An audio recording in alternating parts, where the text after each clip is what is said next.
কুরুক্ষেত্রের যুদ্ধ যখন সমাপ্ত হয়েছিল,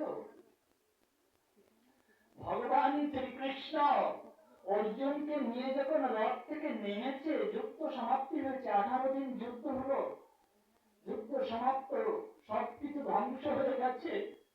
পঞ্চ পাণ্ডব, তাদের প্রিয় পত্নী দ্রৌপদী, সুভদ্রা ছাড়া সবাই নিহত। মাতা কুন্তী রয়েছে, ওদিকে ধৃতরাষ্ট্র গান্ধারী রয়েছে। যখন নেমেছে ভগবান অর্জুনকে রথ থেকে নিয়ে, পিছন ফিরে তাকিয়ে অর্জুনটাকে রথটা দাও দাও করে আগুনে পড়ছে। অর্জুন ভগবানকে বলছে, হে গোবিন্দ, রথ কেন আগুনে পড়ে যাচ্ছে?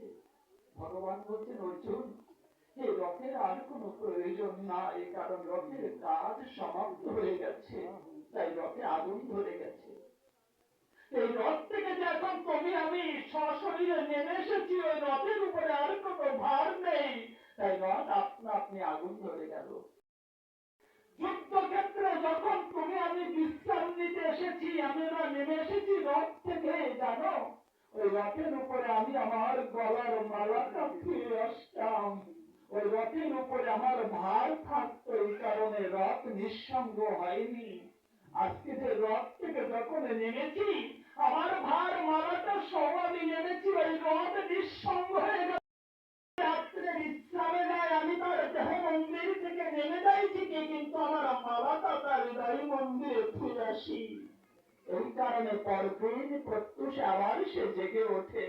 কিন্তু যেদিন ওই মন্দির থেকে আমি আমার ভার সহ নেমে আসবো, সেদিন ওই দেহ রথ কোনো আগুনে পুড়ে ছাই হয়ে যাবে। এই রথের মতো ওই রথের আর কোনো প্রয়োজন থাকবে না। ওমা, এই দেহ রথের ভিতরে যত সময় পরমাত্মা আছে, তত সময় আমরা সজাগ রয়েছি। যেদিন ভগবান গোবিন্দ ভার সহ নেমে যাবে,